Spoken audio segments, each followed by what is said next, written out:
This conference will now be recorded.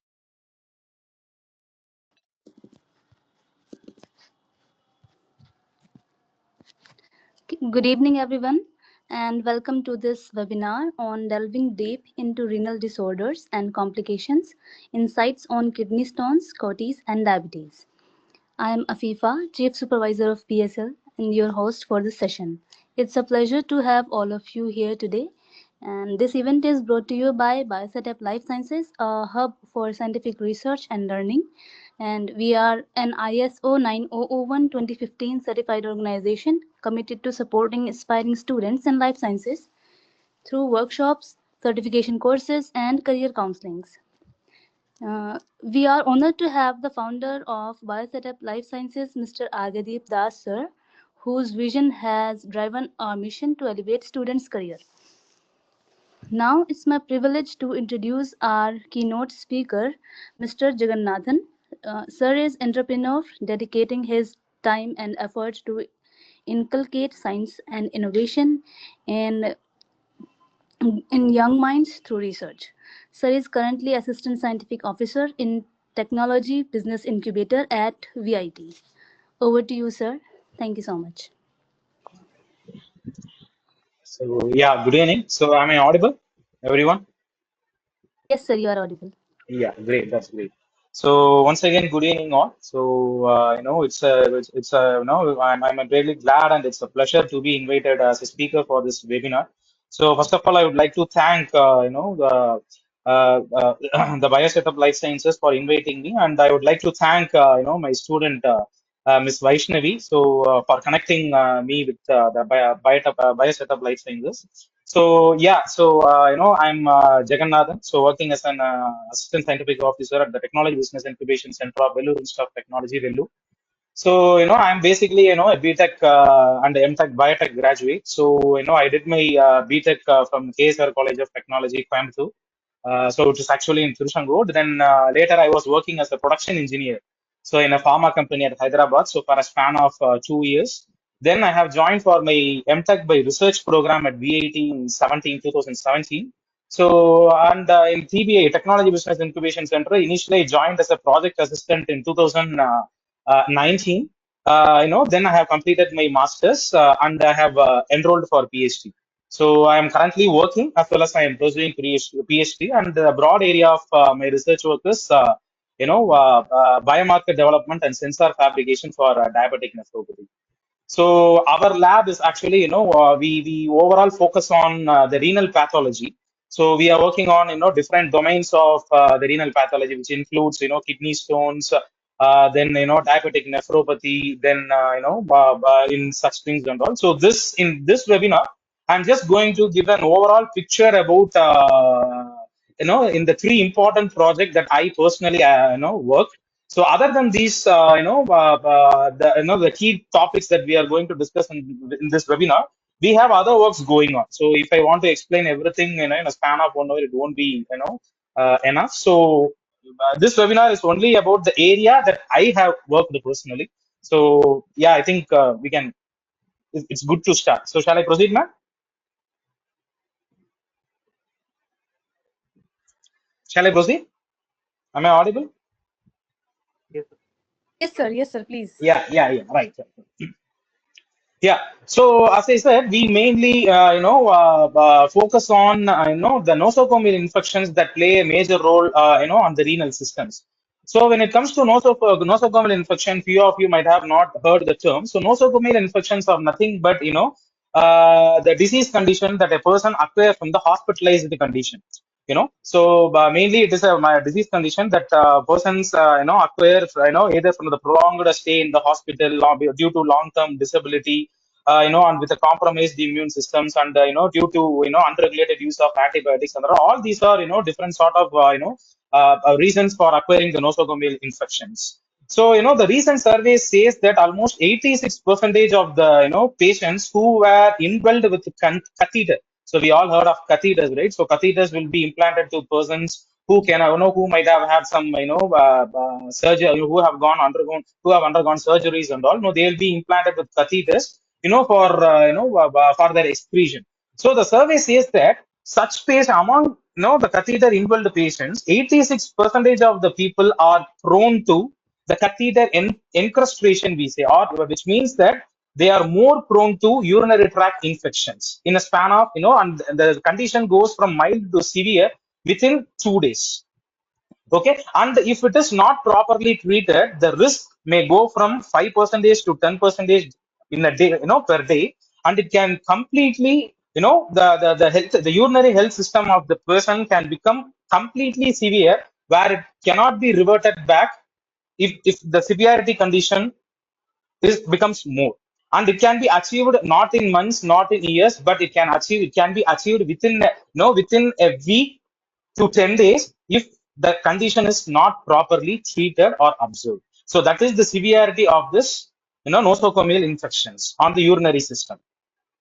So when it comes to the urinary tract, we all know, the urinary tract comprises of kidneys, ureter, bladders, and urethra, and it plays, it plays, important roles in the entire physiological condition. Like the urinary system only maintains the blood pressure, by synthesizing the hormones such as erythropoietin and all. Also, it plays one of the important role, right? So our urinary system plays an important role, by eliminating the waste from the body, and also it regulates the, the Sorry to fluid interrupt, sir. balances of the body. Sorry. Sir, I wanted to confirm if you are moving slides or not because it is stuck on the introduction slide. Yeah, actually, I'm moving on the slides. Okay, okay then. Yeah, so can you see that? Right now, I'm in the slide number 3. Can you see Sir, that? but yeah, we can see only the introduction slide. Okay. So how about Yeah, now? now, yeah, now we can see. Okay, Can you so please maybe put it I on put the, slideshow mode? yeah, actually earlier I put it in the slide mode, but you said you are stuck up with the slide number 1. Now Yeah, I'm changing the now slides. can you Can you try it see it again? now? Now can you try it again? Yeah, I'm changing the slides. Can you see now? It is on second number. Yeah, so when I put the slideshow, I think it is not changing, even though I do it. Okay, okay, we are good with this. Okay, okay. Please continue. Okay, so can you see the slide number 3 now? Yes, sir. Yes, sir. Yeah, okay, let me continue this way now. Okay. Okay. Yeah. Yeah. So as I was saying, the urinary system plays, the important role in maintaining the metabolism of the body. So if any irregulations or if any, mishaps happen with this, then it will obviously end up with, the urinary tract dysfunction or urinary system failure. So, as I said, we are mainly focusing on the urinary tract infections. Basically, the urinary tract infections can be, classified into two types. One is we say as cystitis, and another one we call it as pyelonephritis. So, cystitis is actually, mainly, the infection that is happening on the lower urinary tract infection. So, predominantly on the urethra as well as with the bladder. Whereas pyelonephritis is commonly called as upper urinary tract infection, where it affects the kidneys. Okay, so mainly most of the cases, if it is in the cystic stage, that is, if the infection is in the lower urinary tract stage, it can be easily treated. But if it becomes severe, it becomes pyelonephritis, where it comes to a stage of affecting our kidneys, and still, if it is not treated, then it could be, it could lead to some detrimental effect on the renal system. So generally, the females are more prone to urinary tract infection than males. Because of a shorter urethral length and all. Because of that, they are easily prone to urinary tract infection. So the survey says that the women are more than 50% prone to urinary tract infection than men. So all this happens due to the unhygienic use of the excretory practices and such things, which is still happening in our country.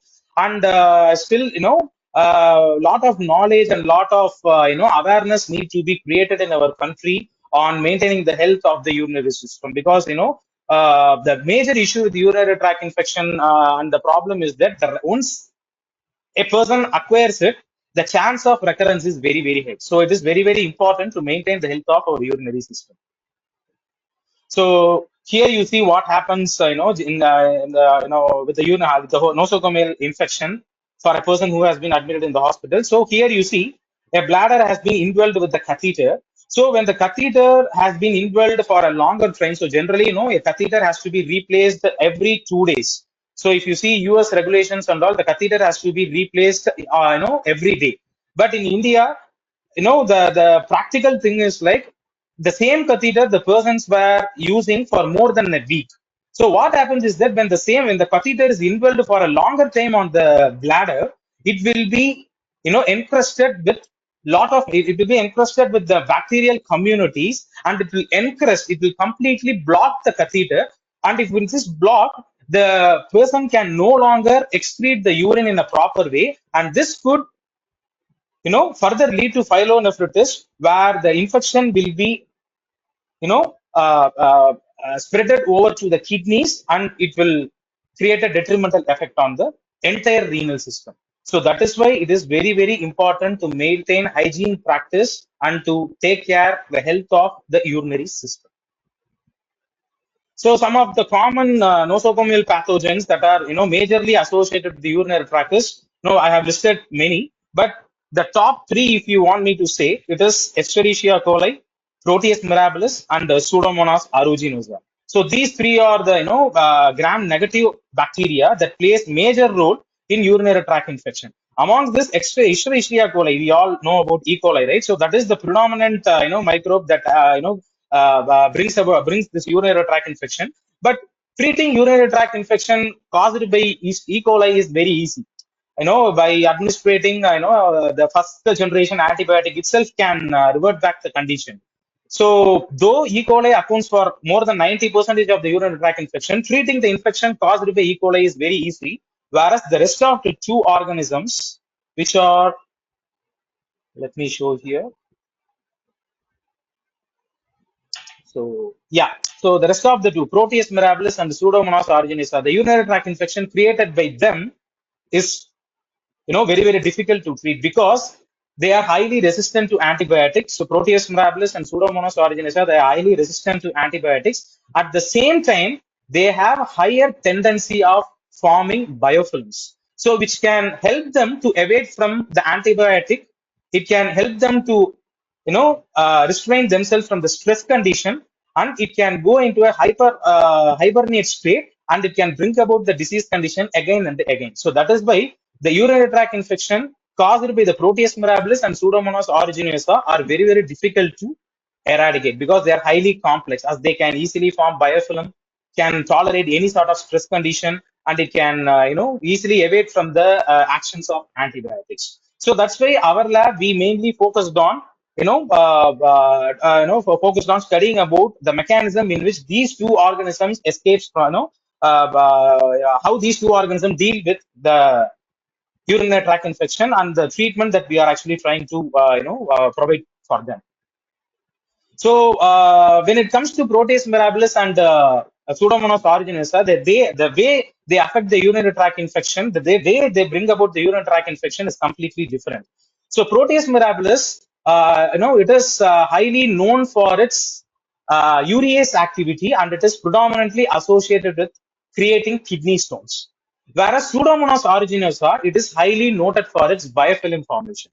So both are not affecting both are actually not working in the same way in the renal system, in bringing in with the health of the renal system. Both are acting in a different way. So as I said, Proteus mirabilis is highly known for causing kidney stones, whereas Pseudomonas aeruginosa is notable for its biofilm formation, and it helps in recurrency of the kidney stone formation.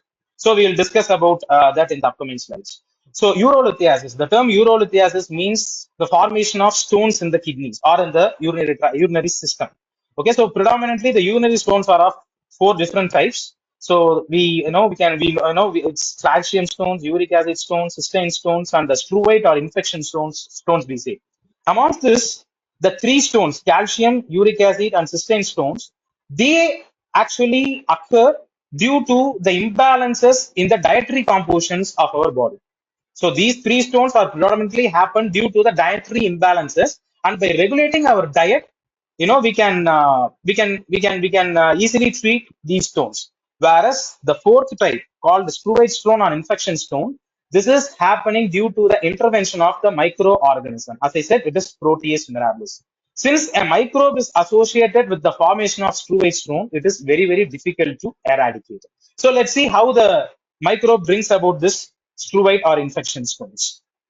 So generally, the struvite or infection stones composed of the minerals that is present in the urine that gets sedimented. So the predominant mineral that is present in the struvite stone is magnesium, ammonium, and phosphate. Okay, and the sedimentation of this minerals present in the urine happens due to the ureolytic behavior of the Proteus mirabilis organism. So we will see how it brings about the condition. So as I said, the main culprit behind the formation of struvite stone is nothing but an enzyme called urease. Okay, so this urease is actually an enzyme that belongs to a class called amidohydrolases enzyme. So the bacteria present, the Proteus mirabilis present in the urinary tract, so it relies upon the urea that is present in the urine as its prime ammonia source, or I would say predominant nitrogen source, not ammonia, the predominant nitrogen source. All the organisms rely upon nitrogen for its growth. So the Proteus mirabilis present on the urinary system, it relies upon the urea present in the urine as its prime nitrogen source. So we know that urea is the major component present in the urine next to water. So, the study says that average, healthy person, he excretes normally up to 2 gram of urea per day in approximately, 1.5 liters of urine. So this Proteus mirabilis relies upon this urea as its nitrogen source. But how come it is achieving that? How come it is utilizing the nitrogen is by using the enzyme called urease. What happens is that the urease enzyme produced by the Proteus mirabilis cleave up the urea to form ammonia and carbon dioxide. So this is ammonium actually. So this ammonium then reacts with the water to form ammonia and then hydroxyl group. So this hydroxyl group, this OH that you can see, can easily increase the pH of the urine. So normally in a healthy person, the healthy urine pH will vary between 6.6 to 6.8. Okay, so a healthy urine will normally be acidic, but when the urease activity is being, bring out over there, due to the production of ammonia and hydroxyl ions, the pH of the urine will be increased. It will move up to an alkaline condition. At such alkaline condition, what happens is that the minerals present in the urine, as I said, predominantly magnesium, ammonium, and phosphate, they can easily get precipitated because at such pH, they cannot be in a dissolved state anymore. They would have achieved a saturation point at the alkaline pH and they will get sedimented or get precipitated. So this will, if this is happening for a course of time, for a period of, for a longer time, what happens is that it will keep on deposit in our urinary system and it can completely avoid the renal tubules and the renal pelvis. If such thing happens, then the kidney cannot be able to, do its function properly. That is the excretion of urea and the excretion of waste and the excretion of urine. Nothing will happen easily or in a normal way, and it will bring a disastrous, effect on our renal system. So this is how the struvite stone is getting formed. So the major culprit behind this pathogenesis is nothing but an enzyme called urease. Okay, so as I have said, the major pathogens that brings about this urease activity and plays a role behind the struvite formation are few of the bacteria, which includes Helicobacter pylori, Proteus mirabilis, and some Klebsiella species. But amongst this, Proteus mirabilis itself accounts for close to 10 to 15% of the overall struvite stone cases. So the major influencing factors, as we have discussed, is high presence of high level of ammonia in the urine, and having urine with an alkaline pH, and the formation of bacterial biofilm. So the major risk factors behind the struvite stone formation includes usage of the same catheter for a longer time, then having neurogenic bladder dysfunction, improper hygiene and improper health maintenance, maintenance of health of the urinary system. All these are the major factors, major risk factors for this struvite formation. So the current medication for treating the struvite stone can be different, classified into operative and post-operative. So in operative stage, we all know whenever a person is diagnosed with a kidney stone, we go for lithotripsy, where high frequency of ultrasonic sound will be passed over on the kidneys, and the stones will be broken into smaller pieces, and it will be easily washed off with excreting urine. So this is the operative stage.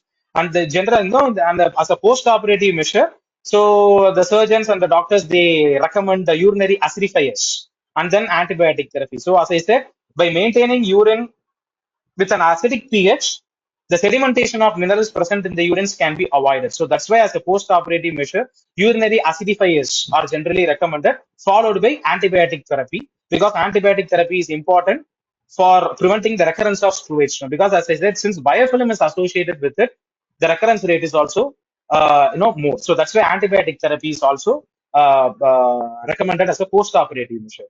But the problem is, we know that the current medical world, one of the major problems that the current medical world faces is, the AMR, we say, called the antibiotic resistance, ABR, we say, antibiotic resistance. So due to the unavoidable and unregulated use of antibiotics, and these days in market we have lots of different antibiotics, and we have been using it, without any regulation and without any control. Because of all this, the bacteria that were once susceptible, the microorganisms that were once susceptible to such antibiotics have now become resistant. So antibiotic therapy also have a lot of challenges now. That is why the scientific community is focusing on developing some other means of treating the pathogens that have become antibiotic resistance these days. So when we are considering all these factors and working with it, we came with an approach of inhibiting this urease enzyme. So we know that the enzyme is actually, the urease enzyme is the major culprit behind the screw-edge stone formation. So we thought of, why can't we try to inhibit this enzyme, inhibit this enzyme with some means, and then prevent the formation of screw-edge stone. And that's all, it had begun. So we, currently, there is a drug available in the market which is called acetohydrosemic acid. So which is available in a commercial name called lithostat. So this is actually an urease, inhibiting, drug. So that can, delay the progress of screw-edge formation and delay the onset of the disease condition. But the problem is, research says that the overuse of acetohydrosemic acid have lot of, side effects. So which includes hemolysis, hepatic carcinoma, and since the because the acetohydrosemic acid has been proved as an AMIS positive. So AMIS positive is a test which is being done to check whether a drug is a carcinogen or not. So this acetohydrosemic acid has been proved as a carcinogen positive, which means it has the tendency to create, to bring about some mutation on the, it can able to bring about some mutation, and it can lead to cancer formation. So as I said, the only drug that is available in the market has some detrimental effects. So we were trying to identify some alternative for this drug. So when we were examining all such, when we are trying to develop, such a kind of alternative drug on a long run, we came upon a molecule called eugenol. So we, these days, everyone, the scientific community is moving towards, using the natural compounds. So when we were examining, lot of natural compounds, we came up this one called eugenol.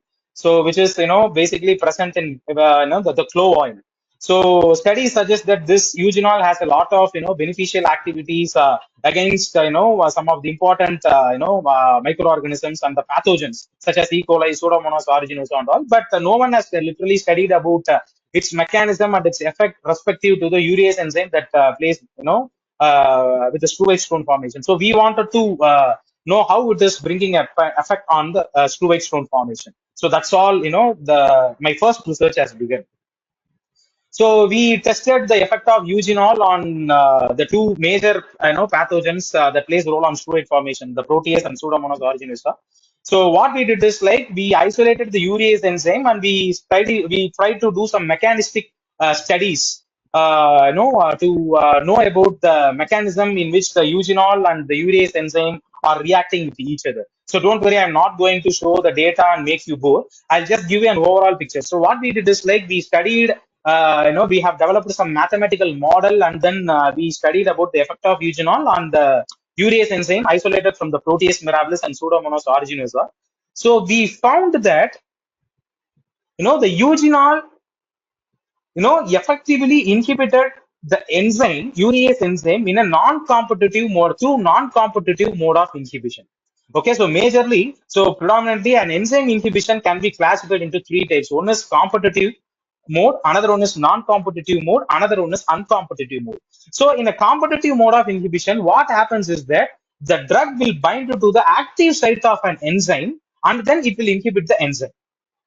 Okay, so generally we know that enzyme will always have an affinity towards the substrate. So in competitive mode of inhibition, what happens is that due to the structural similarity of the substrate and the inhibitor molecule, both of them will compete for the active site of the enzyme.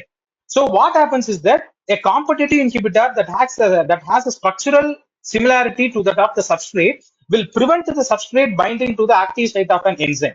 So instead of substrate binds to the enzyme, the inhibitor will bind to the active site of the enzyme and it will inhibit the enzyme activity and it will inhibit the enzyme by from bringing out its activity. Such kind of inhibition is called as competitive inhibition. In competitive inhibitors. So generally, in competitive inhibition, through mathematical model, how we will find out is like, the affinity for the enzyme towards its substrate will generally increases, but the velocity of the enzyme will be steeply decreasing. That is what I have mentioned here as Km rises and Vmax unaffected.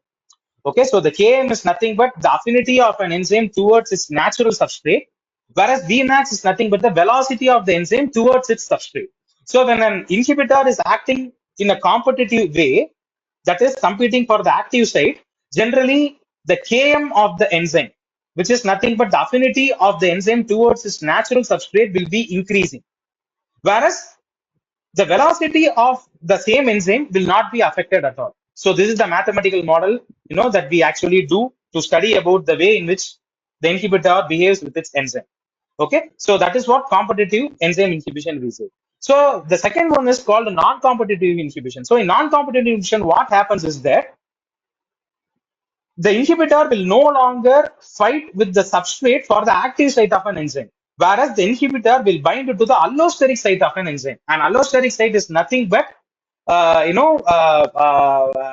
sites of the enzyme other than, so it is nothing but a site where the substrate won't bind actually. Okay, and allosteric site is a site of an enzyme where the substrate actually won't bind. Okay, they are nothing but we can say as the regulatory portions of an enzyme.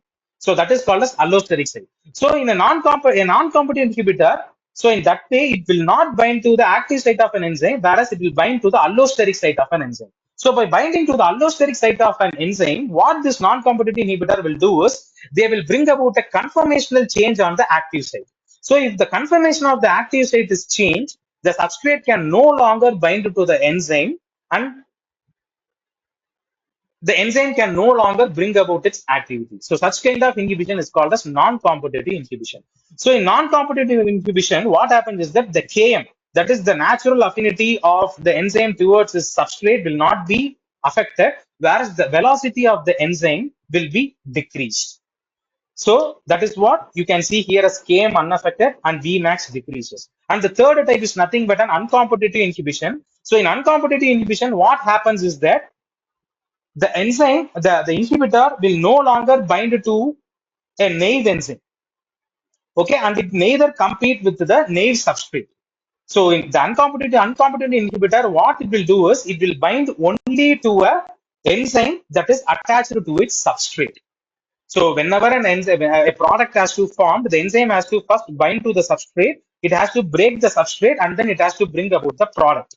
Okay, so in such way, the uncompetitive inhibitors, what it will does is it will bind to the enzyme substrate complex. So it won't bind to a naive enzyme. At the same time, it won't bind to the substrate, or neither it competes with the substrate to bind to the active site of an enzyme. So once the enzyme and substrate were bounded, this inhibitor will bind to it, and then it will prevent the enzyme to bring up by bringing no, it will prevent the enzyme from bringing about its activity. Such kind of inhibitors are called as uncompetitive inhibitors. So in uncompetitive inhibitors, the Km also will be decreasing. That is, the natural affinity of the enzyme towards substrate increases, and the Vmax, the velocity of the enzyme, also decreases.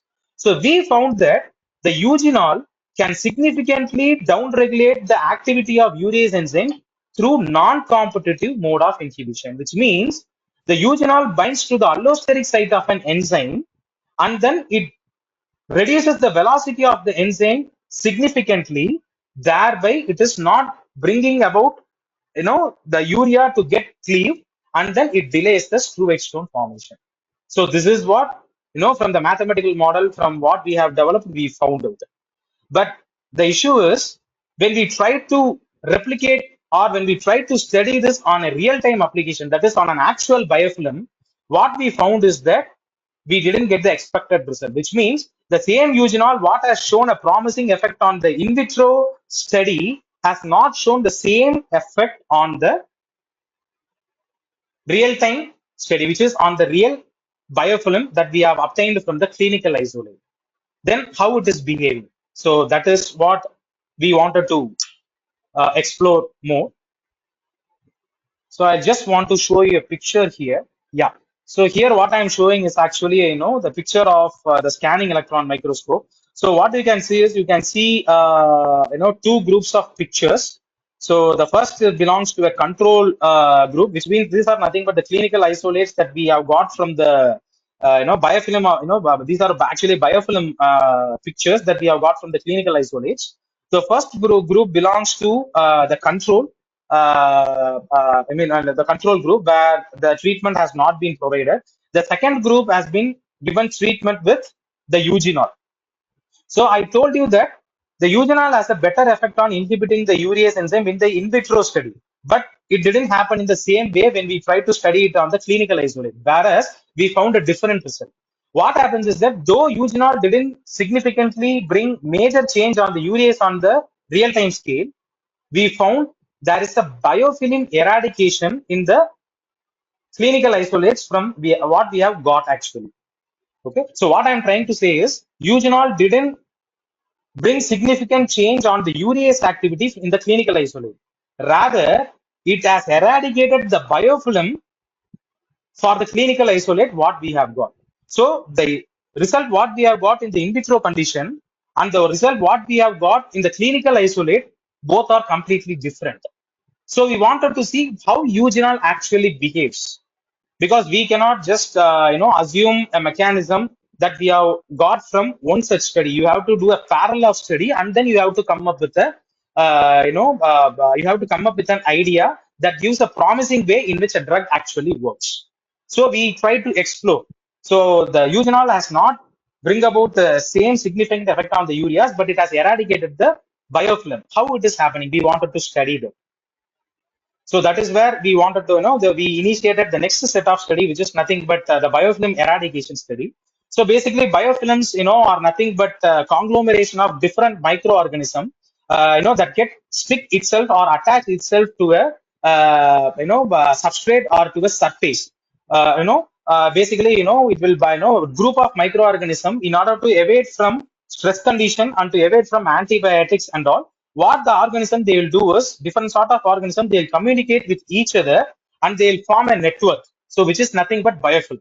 So these biofilms are really difficult to eradicate because they get themselves attached to the surfaces, which includes biomaterials, as I said, catheters, or to the internal organs and all. So they get themselves firmly attached to the surfaces, and once they are firmly attached, they produces some sort of substances called exopolysaccharide substances. So these exopolysaccharide substances are highly resistant and repulsive to antibiotics as well as to the immune cells. Okay, so that's why we say the biofilms are very, very difficult to eradicate. But from the result, what we have seen is that eugenol has the effect on eradication of biofilm. We wanted to see in what way it is doing it. So that is what we have studied, in the next set of our study. So generally, the stages of biofilm formation can be classified into 5 different stages, and it begins with attachment stage and ends with the dispersion phase. So in each phase, the amount of bacterial load and the secretion of the exopolymeric substrate, the exopolysaccharide substances gets increases, and the biofilm thickness increases on each stage. So it generally begins with a few micrometer, and once the biofilm becomes completely mature, it can even reach a thickness of up to few millimeters. Okay, if the biofilm reaches that stage, it would be very, very difficult to eradicate, and the only means of eradication is through surgery followed by post-operative measures. Okay, so that is why it is very, very important to treat the disease at a very early stage. So for maintaining a good urinary tract health. So yeah, so we know we have discussed about how the biofilms are formed and what sort of effect it can bring out on the urinary systems and all. But in what way the biofilms are formed? So the mechanism behind the formation of biofilm is nothing but quorum sensing. So quorum sensing is nothing but a way of communication. It is a signal. It is a way of chemical signal communication by which the different groups of microorganisms talk to each other, and then they tend to form a network. Thereby, it can have a better thriving environment on a system. So this is how the biofilms are formed through a mechanism called quorum sensing. And all it begins with the signal molecules. We call it as, here you can see I have given some signal molecules, and I have represented some, the chemical structures over there. So these signal molecules are called as auto-inducers, or we call it as homoserine lactones. Though the signal molecules by which the bacteria does communicate are generally called as homoserine lactones or auto-inducers, by which they can communicate with themselves, and then they can form this network. So here you can see, I have, you can see a two-dimensional graph. As the time, with the course of time, the amount of signal increases, and the amount of signal, the increase in the amount of signal is directly proportional to the chance of biofilm formation. Okay, so we'll see how it is actually, how the microorganism achieve this. So, so what happens is that, so initially the bacteria, they'll produce this homoserine lactone or signal molecule. That way, it can able to sense the bacterial population around its, around its vicinity. So when the when the other microorganism that is present in its vicinity recognize the signal, they also try, communicate with them. So when they are also communicating, the amount of signal increases proportionally. So due to the proportional increase of the signal, the microorganism tends to come closer, and they can form a network. Okay, so when they form this network, what happens is that some sort of virulence gene activations are enhanced, in the bacterial community, and they can bring about the pathogenic conditions on the renal system. So this is how the biofilms are formed, and they bring about the disease condition. So from the initial observation, so I told you eugenol can eradicate the biofilm formation, but we don't know in what mechanism it does this. So we wanted to see, we wanted to explore. So how it does, the eugenol actually does it. So what happens is that, so what we have actually done is we have, developed a suspension. We generated a suspension, a eugenol suspension. We developed, and what we did is like we coated the eugenol suspension on the catheter, because I told you, right? So catheters are actually, the major source of biofilm formation, because it can be easily encrusted by the biofilms, and the lack of maintaining the hygiene condition, urinary hygiene, is closely associated with the catheter usage. So the catheters we are currently using in the Indian market, so most are all, they are normal catheters, or recently, people are actually developing nanoparticle coated catheters also. But they have some detrimental effect on the urinary, on our bladder and the urinary condition. So what we have done is like we coated a normal catheter with eugenol, and we did some animal experiments on that. So as I said, we coated the catheter with eugenol, and we indwelled it in the urinary system of a animal, and then we just let it for some time, like for a span of 2 days, 7 days. We did some time course study, and then we took the catheter out. We just took it out, and we did some micrograph. We took some image analysis and all. We took some microscopic images and all, and then we studied how much the catheter has been encrusted by the biofilm. So that is what you can see here. So the comparing with the normal catheter, the eugenol coated catheter has a lesser population of biofilm and a lesser encrustation of biofilm formation. Okay, so that the top image, the image you can see on the top, those are all the image of a normal catheter, just their commercial catheter which is available in the market. And the images you see on the bottom is nothing but the same commercial catheter, but it has been coated with eugenol. Okay, so the major difference, or the observation what we have seen is, comparing with the normal catheter, the eugenol coated coated catheter has a lesser biofilm formation, and the lesser encrustation of catheter were observed in the eugenol coated catheters. We again went deep to study the mechanism in which the eugenol actually brings about such condition. And then we did some, post-infection studies up to a span of 30 days. And in all such study, the one thing what we found common is that comparing with the control group where the animals were indwelled with a normal commercial catheter, the eugenol coated catheter indwelled animals has a lesser biofilm and the lesser catheter incrustation. So we did few other studies and all. I have not shown the data on the, because I don't want to bore you with some data and all. But I will give you an overall mechanism in which how eugenol eradicates the, the biofilm formation. So some of the important genes that plays, a role on biofilm formation are these two genes. So what you can see here is nothing but a genetic regulation in which biofilm formation is happening. So the two important genes that plays role on biofilm formation is nothing but LAS-R and LAS-I. So there are some other genes are there, but these two genes are predominant players in the formation of biofilm by the Pseudomonas aeruginosa organism. Whatever the study we have done is on Pseudomonas aeruginosa, both clinical isolates as well as with the laboratory strain. So the two enzyme genes that plays major role on biofilm formation is LAS-R and LAS-I. Okay, so these LAS-R and LAS-I, they produce a synthase enzyme which is nothing but a signal molecule called octododecyl homoserine lactone. Same way, these two genes, LAS-R and LAS-I, regulate two other biofilm regulating genes, which is nothing but RHLR and RHLI. So the RHLI is nothing but a gene that produces a synthase molecule, which is nothing but a signal molecule called butynyl homoserine lactone.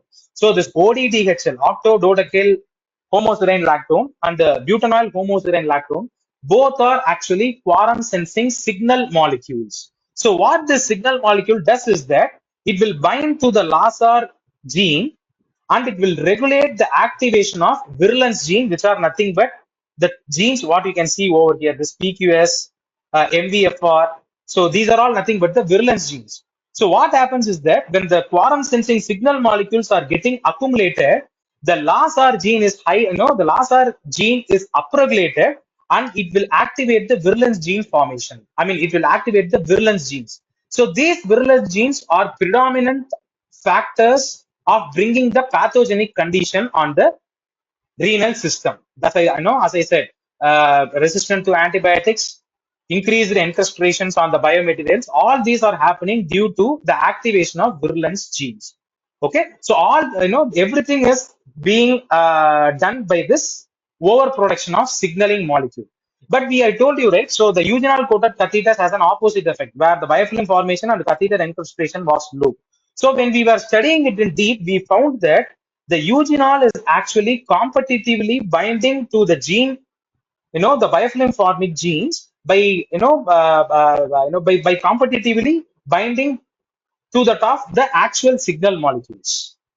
Okay, which means the eugenol has a structural similarity to that of this homoserine lactone signal molecule. So instead of homoserine lactone binding to that of the LAS-R and RHR regulatory gene, the eugenol then itself bind to the gene and bringing down regulation of the gene regulation. So thereby the virulent gene were not activated and the biofilm were not produced. So this is the way the eugenol is actually playing a role on bringing down the biofilm formation. Okay, so this is what we found the mechanism in which the eugenol actually bringing down the biofilm formation and the associated virulence gene inactivation. Okay, so some of the recommendations, that can we provide, that we can provide for maintain of good urinary, for maintaining the urinary health is, we should avoid eating alkalizing food. So maintenance of, doing proper urination. Okay, and then in case if a person has been hospitalized and if he has no other option other than indwelling with catheters, the catheters has to be replaced every 2 days once, at least 2 days once. So it would be better if the catheters are replaced, every single day. If not so, due to the economic conditions or something, at least 2 days once the catheters has to be replaced, because the usage of same catheter for a prolonged time is one of the major risk factor for biofilm formation and then the associated disease condition. Okay, so some of the basic recommendations for maintaining a good urinary health practices are minimize eating alkalizing food, proper urination, maintaining the fluid, maintaining proper fluidation on the body, and then replacement of catheters during hospitalized condition. So for this project, so I want to tell you this. So for this eugenol coated catheter study, so we have got a grant called a big grant, so which is nothing but a BIRAC ignition grant. So which is actually a funding provided by the Biotechnology Industry Research Assistantship Council.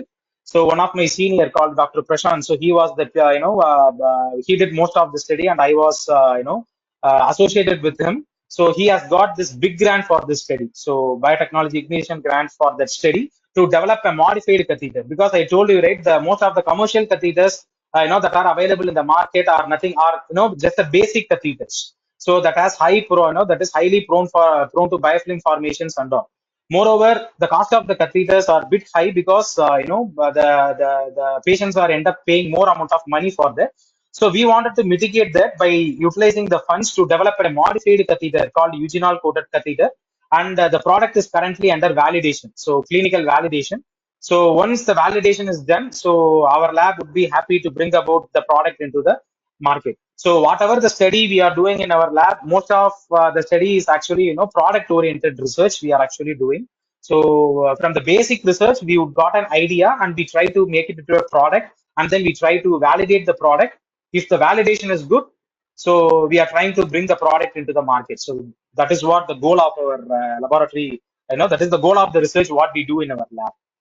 So I would like to, tell about the ongoing project that I am doing, in relevance to diabetic nephropathy. So, which is nothing but I'm not going much detail into it. What we are actually doing is that right now there is no, specific diagnosis to see the progression of the diabetic nephropathy.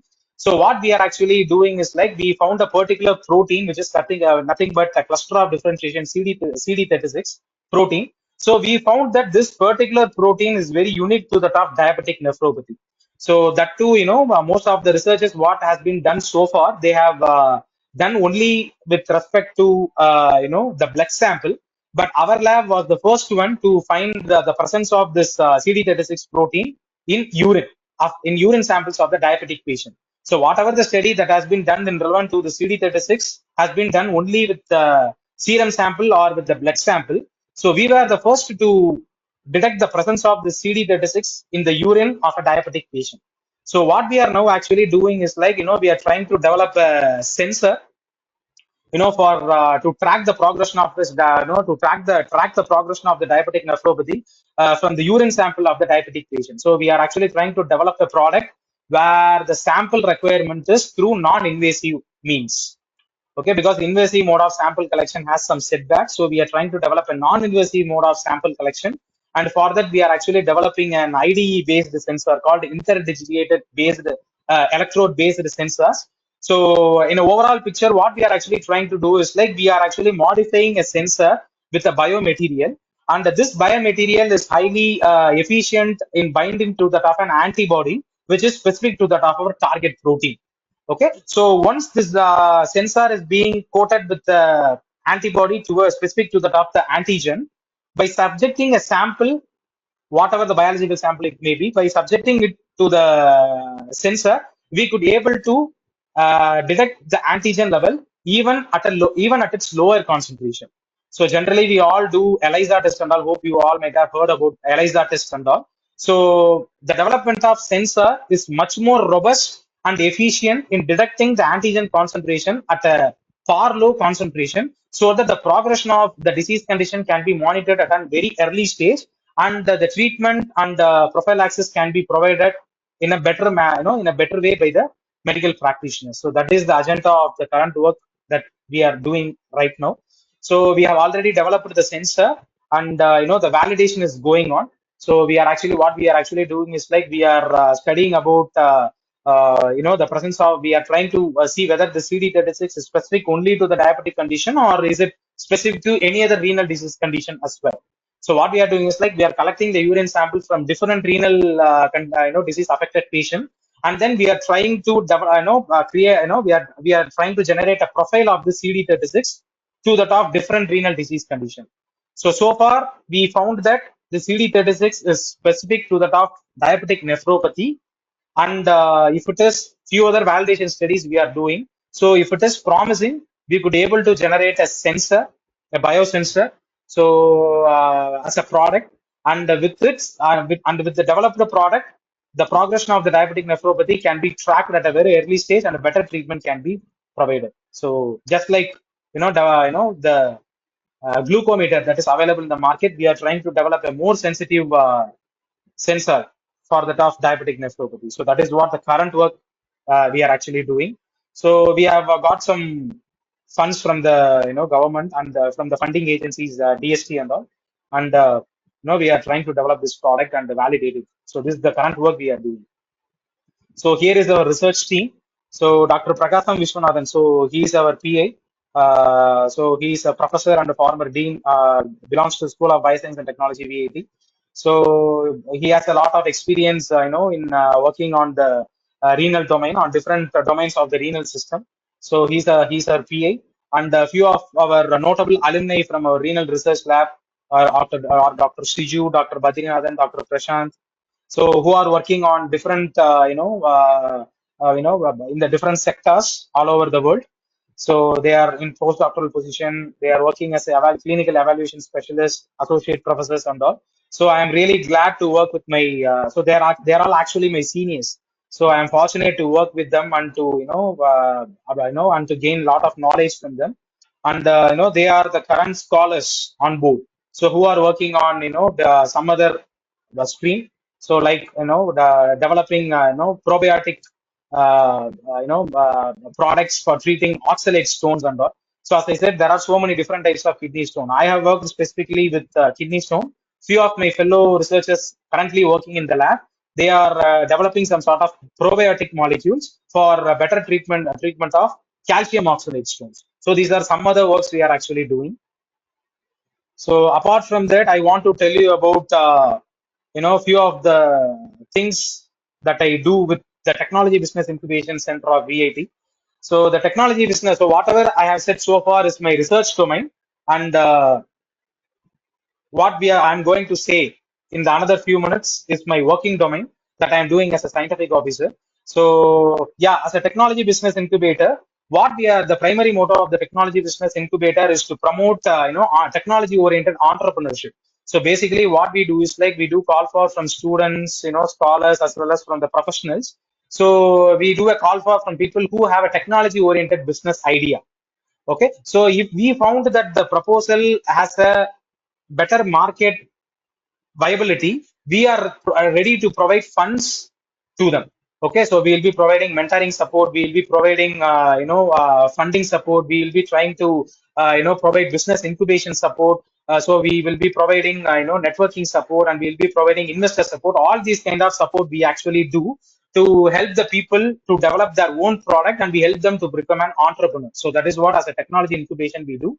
So VIT it has been it has been functional since 2003. So we are actually one of the pioneer in the incubation system all over the country, because back in that time only two incubators were there in the entire country. One is VIT and another one was NIT Trichy. So back that time it was called Regional Engineering College, and we were awarded the Best Technology Incubator Award, National Award twice. One was in 2009 and one was very recently in 2024. And the major thrust area, so that we focus, that we provide support is, medtech devices, biotech, biopharma, VLSI, so IoT, bioagri. So these are all the different domains to which we are actually provide support. So the types of support we actually provide is, a product development, testing, marketing, mentoring support, consultancy support, patent support, funding support. So we are providing fundings right from 3 lakhs up to 1 crore. So we are providing supports, providing funding under different scheme such as MeitY scheme, Nidhi scheme. So we are completely supported by government. we are completely supported by the government agency, and we are actually a Section 8 company. So we provide all the supports to help people to develop their own entrepreneurial system, and we try to we try to help people to develop more indigenous products under different streams. So that is what actually we do. So other than that, we have our own, central analytical wing facility in our lab that we have established in the year 2018. So with the support from BIRAC. So we have got close to 5 crores of funding from them, and we have established a central analytical wing facility where we have high-end instrumentation facilities, which includes, high performance liquid chromatography, ultra high performance liquid chromatography, live animal imaging platforms, two-dimensional electrophoresis, real-time PCR system with HRM facility for detecting mutations and all, atomic absorption spectroscopy and all. With all this means, we are providing scientific and technical support to our startup firms. We do have a lot of, biotech-oriented startup companies. So we are trying to provide scientific and technical supports to them. And we are open to the scholars of VIT as well as to the outside other universities and all, where the research scholars they come and make use of our facility for their research and all. And also, we provide regular skill development programs and training programs on HPLC, UPLC, live animal imaging, real-time PCR for gene expression analysis, proteomic analysis, and all. So before COVID, we were providing only online, offline training program. But after COVID, we started providing online training programs also. So whatever the training program we offer is not just a kind of demo or a kind of webinar. It's completely hands-on, where the participants will be doing everything by themselves, under our guidance. So which includes, which starts with tool utilize usage of bioinformatic tools, and ends up with interpretation and data analysis. So these are all the kind of other activities that we actually do. Okay, so that's all about my research work and my professional work that I am actually doing.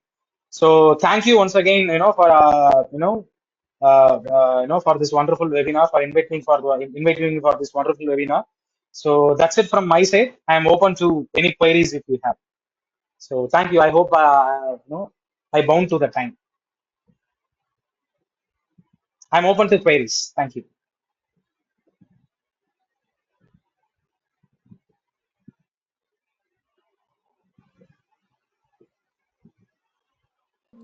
Thank you so much, sir, Yeah. for that insightful presentation. We now have time for a few questions from our audience. If you have any question, Yes. then please type them into the chat box, or you can unmute yourself one by one. Yeah. If you don't have any question, then please type in the chat box yes or no.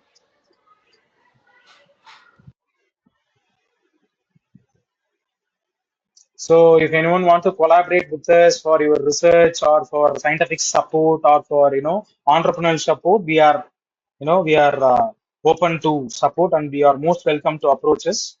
So here is my contact details, and you can approach us anytime. So we'll be happy to help you. So hope I have given an overall picture about the research activities that we do and the other kind of support we actually provide. So you are most welcome to approach us anytime, whenever you need.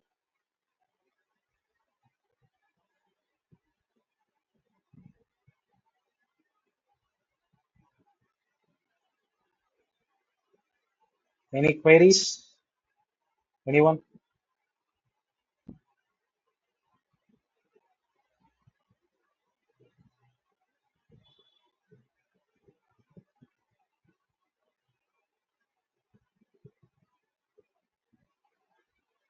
I think there are no other queries from the participants. Yes, sir. I think there are no questions. And Yeah, I think probably they'll reach out to me if they have anything in future. yeah. Yeah. Okay. As we conclude today's session, I want to extend a heartfelt thank you to Mr. Jagannathan for sharing her expertise, and all of you for your active participation. And Thank you, everyone. We appreciate you being here. Dear participants, please fill out the feedback form so we can improve our future webinars and provide the best experience to you all. I'll be sharing the feedback link in the chat box. Make sure you to submit the form before you leave the meeting. We hope this webinar has provided you valuable insights to guide your career journey. Please stay connected with Biosetup Life Sciences for more such enriching opportunities. Have a great day ahead. Okay, so I'll be sharing the feedback link. Please stay here.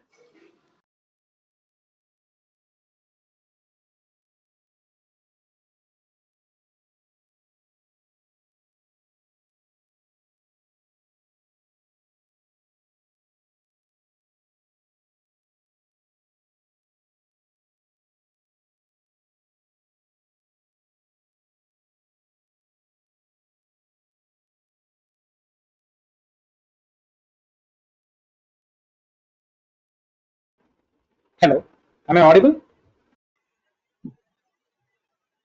Yes, you are audible. Yeah. Sorry. Actually, instead of closing the slides, I just left the meeting in between. Sorry. Oh, it's okay, sir. It's okay. Yeah. Yeah. So thank you so much for inviting me for the session. So, and it's really an honor to be invited. So, looking forward, for more such webinars in future, and happy to collaborate with you anytime. Thank you so much. So, are we done? Yes, sir. Yes, sir. Thank you so much for Yeah. joining us. Thank you. Yeah. Yeah. Thank you so much. Thank you so much, everyone. I have shared the feedback link in the chat box. Please make sure to fill the form before you leave the meeting. Yeah.